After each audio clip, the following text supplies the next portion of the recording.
And the Navy did say, oh yes, one other little point, we're not concerned about optical invisibility, only radar invisibility. If this helps, that's fine. The reasoning at that time was, at night in a convoy, you better be able to see the ship in some manner or other, optically, by eyesight, because you had no satellites at this point, no lower end, no shore end, no long-range navigation. All we had is by the seat of your pants and by sight and by radar. And if the radar invisibility was in effect, then of course you're not going to see anyone else in the fleet by radar. And of course, the Germans hopefully would never find the fleet or the entire convoy either. So that was a slight relaxation. It really didn't make any difference in the equipment. Just a matter of how much power was involved and how finely tuned it was. So we went along with this, and by 9 August of 1943, just about everybody involved with the test in terms of being on shipboard was getting this funny, queasy feeling in the pit of their stomach, like we all knew something was wrong. That funny feeling that you get, something isn't right, we had it strong. Nobody knew why. Nobody knew what was wrong. Nobody had any concept that there was anything wrong. Duncan had it. I had it. Most of the crew members had it. And one very interesting young man who was a sailor who came from Bozeman, Montana, Bill Cody, an enlisted man, who was in the picture. I was able to identify him finally. He was in the picture of the graduating class. He was particularly ill. And that night, on the 9th of August, he was quite sensitive and quite ill to the effects of the feeling that something was terribly wrong. He was totally beside himself. He was agitated. I said, let's go out and have some coffee. Well, we went out the back door of the Navy Yard, and about a quarter of a mile down the line was a diner.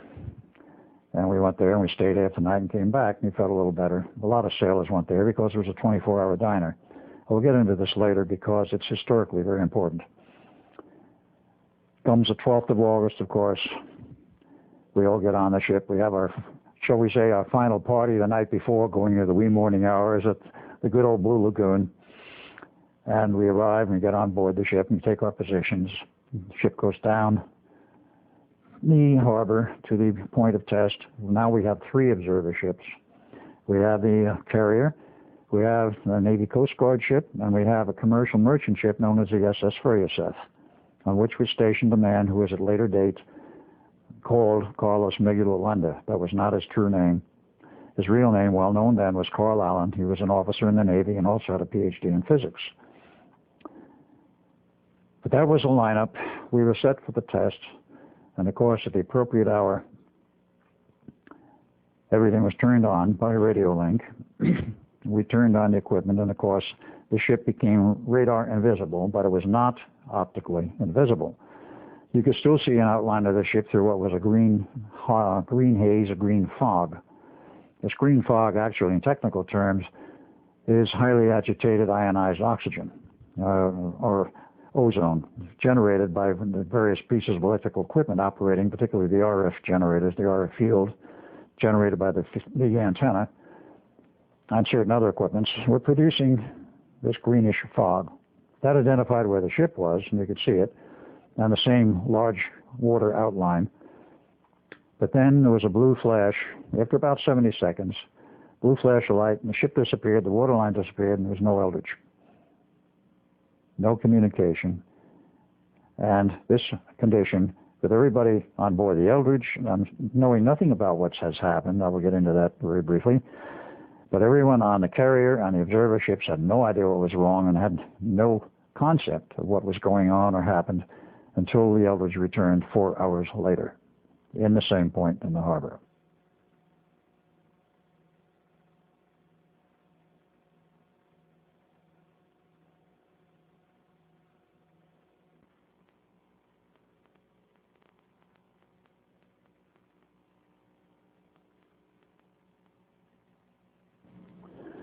While the crew of the Eldridge is in limbo, shall we say, for 4 hours, I want to interject a few pictures which I think are appropriate to put in at this point. On the left side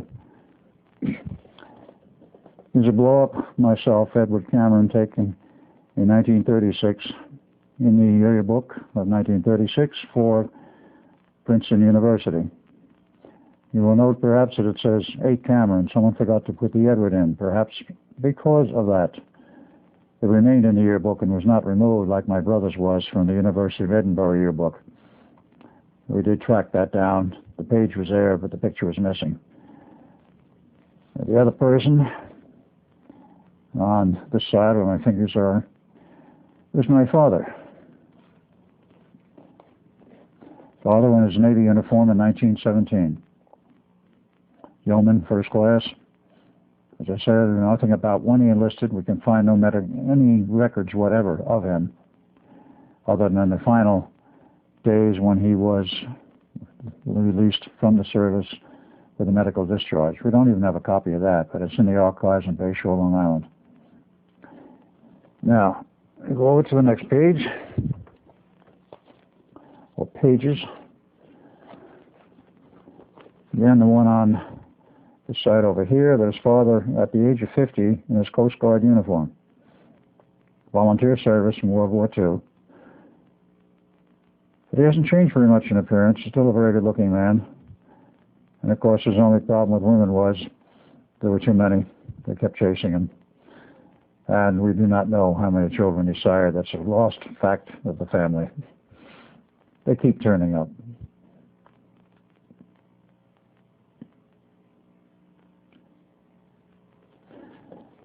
This one is the famous or infamous picture of the graduating crew for the test crew or cruise for the Eldridge. Now, I'm seated in the middle in a Coast Guard uniform again is my father. None of the other people can I identify at this point except one, and that is the person seated directly above Father in the bleachers. That was Bill, sometimes nicknamed Wild Bill Cody, one of those who died in the steel, face down on the deck. That, of course, is getting slightly ahead of myself on this story, but he is one of the many who died.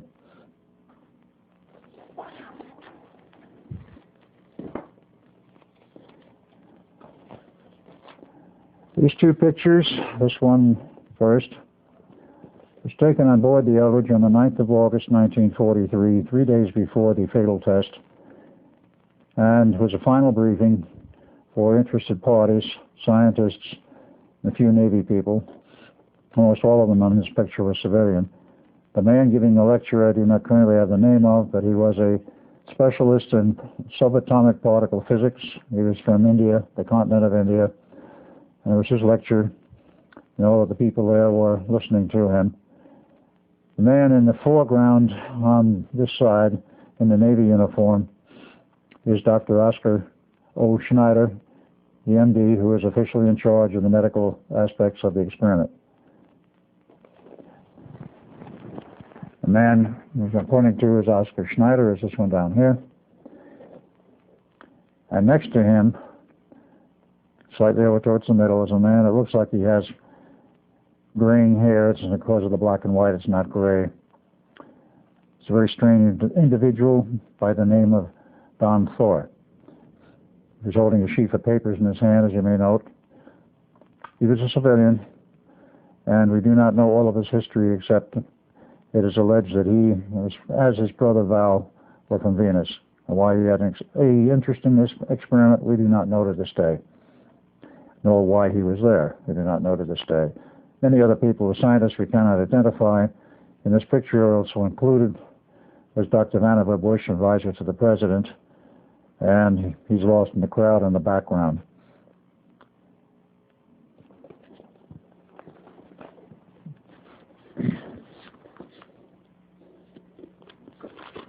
The man I'm referring to as Vannevar Bush is the one right above my finger.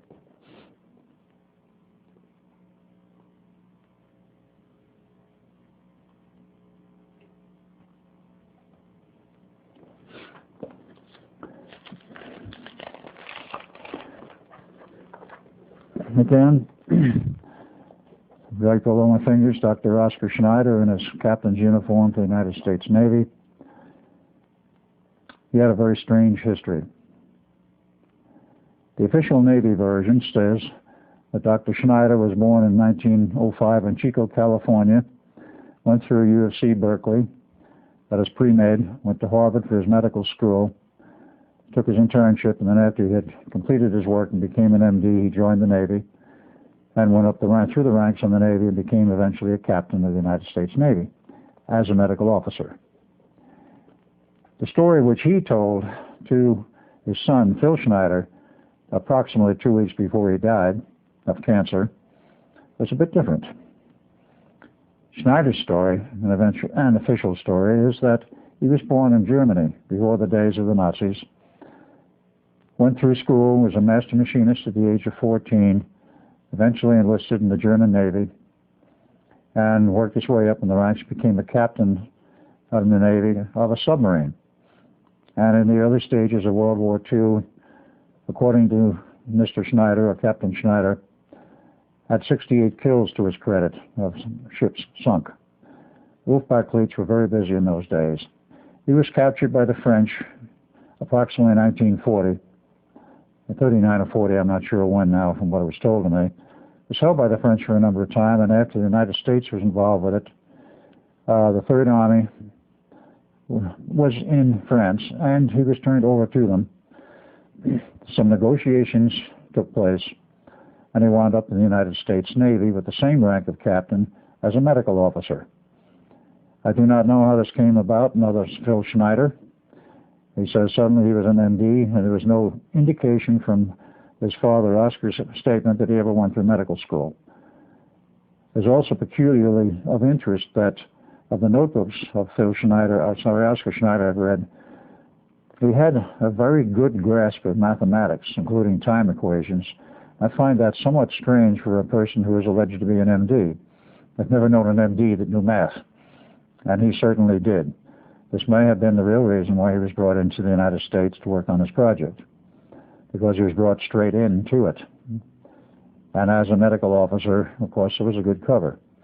Of course, there were other medical people around who probably could cover him if he got into difficulty.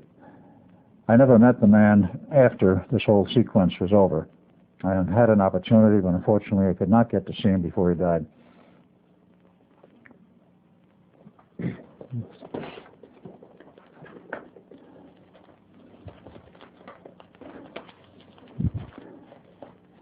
I have some other things I want to show, but I'll wait until after the story that I'm in the middle of has been completed, namely what happened to the Eldridge and the crew.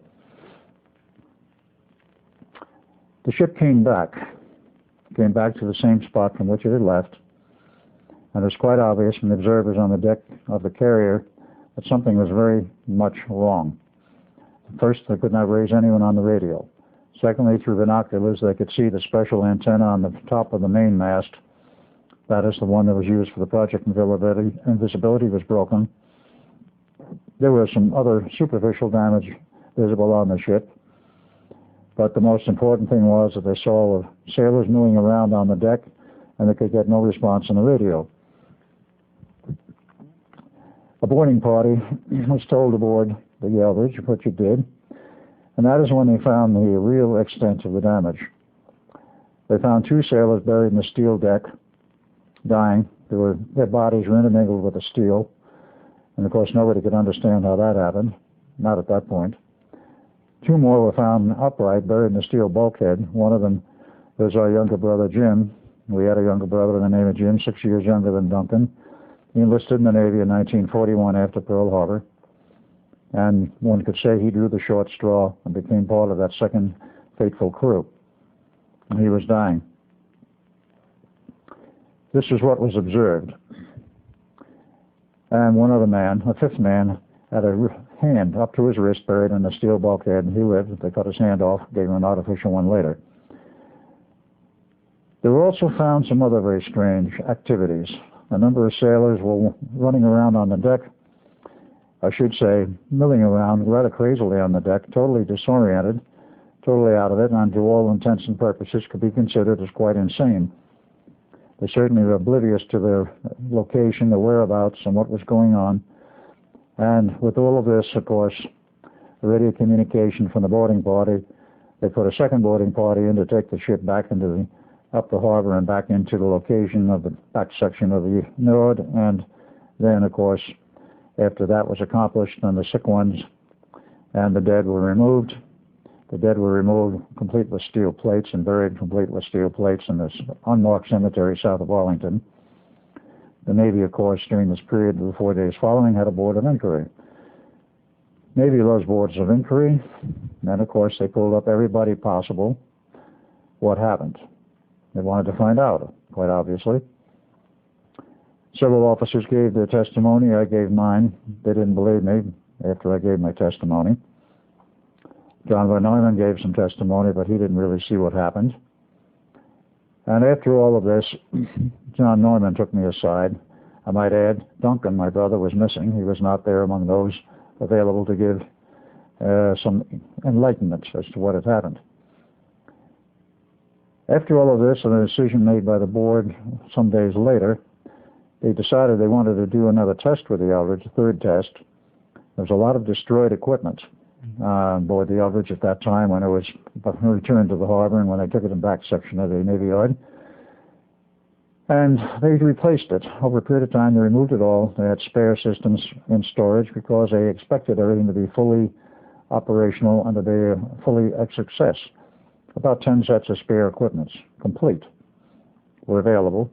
So they ripped out the damaged equipment, replaced it with some good working equipment, did some subsystem tests, and on some day late in October of 1943, they took the ship back down much further below where they had been in the wider part of the harbor at night, put it on station, removed all of the personnel, and ran all of the equipment, remote control, on very long cables, something between 1,500 and 2,000 feet to an adjacent ship, where controls were set up. And this took quite a while to set this whole setup, to design it, build it, and get it in place.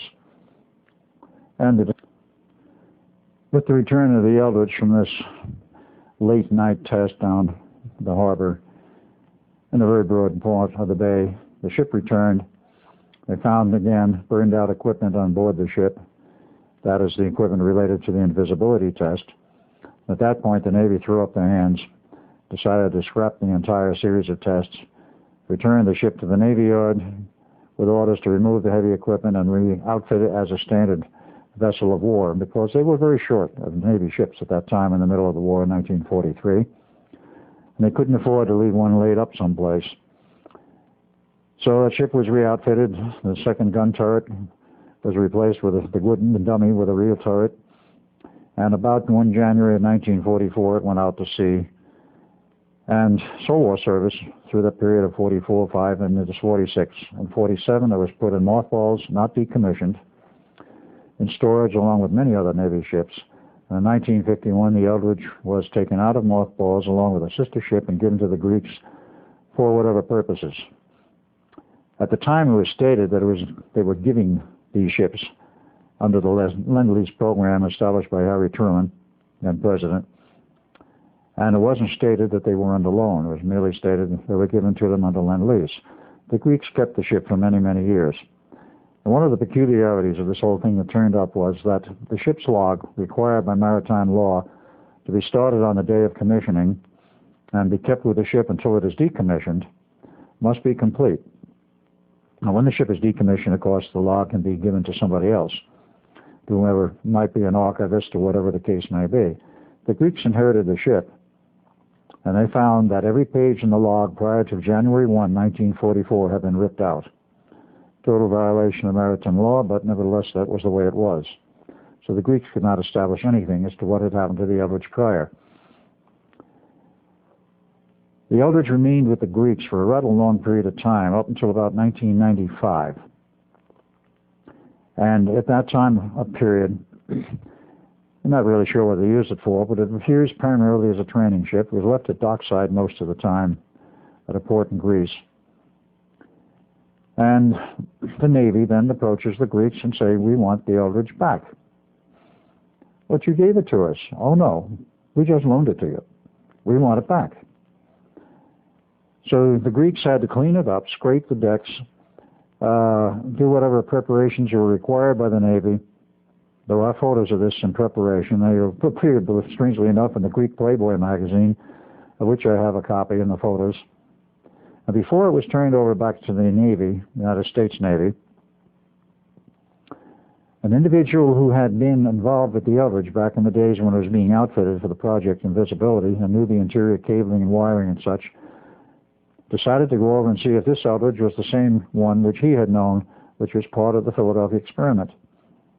I've forgotten the name of the man who made this trip, but he did tell me he went over there, looked at the Eldridge, went through it, and found out it was the same ship. He recognized the bundles of cabling, which had never been removed by the Navy, even though they were totally unnecessary for the normal functions of the ship and were literally an accessory.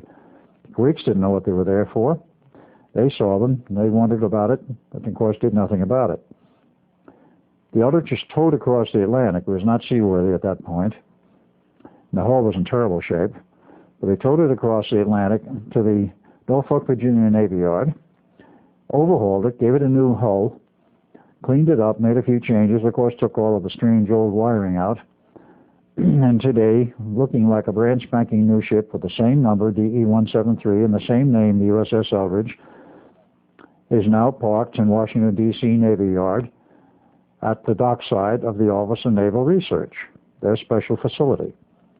And it makes periodic trips up and down the Long Island Sound for unknown purposes. They would not scrap the ship. They rebuilt it completely. Rather strange. No reasons have ever been given by the Navy, and of course the Navy denies that the Eldridge ever took part in experiments like we described. They say that never happened. They never denied the existence of the Eldridge. They apparently have never denied the existence of the USS Fog, DE-076. It took place as part of the Philadelphia Experiment Series, not in Philadelphia, however, but in Norfolk, Virginia Navy Yard in the same time frame. Whether it's the same day or not, I don't know. But the reports I get from the son of one of the sailors who was on board the Fog in that period of time, his father insisted, and his son said directly to me, and I have it in writing in a letter from him, that the Fog, when it was put under test and the equipment turned on, disappeared from the harbor of Norfolk, Virginia Navy Yard. It appeared in the yard known as the Philadelphia Navy Yard for a period of time, and then returned to the yard in Norfolk, Virginia. And he swears up and down, that is his father did, that this actually happened. He was on board when it happened.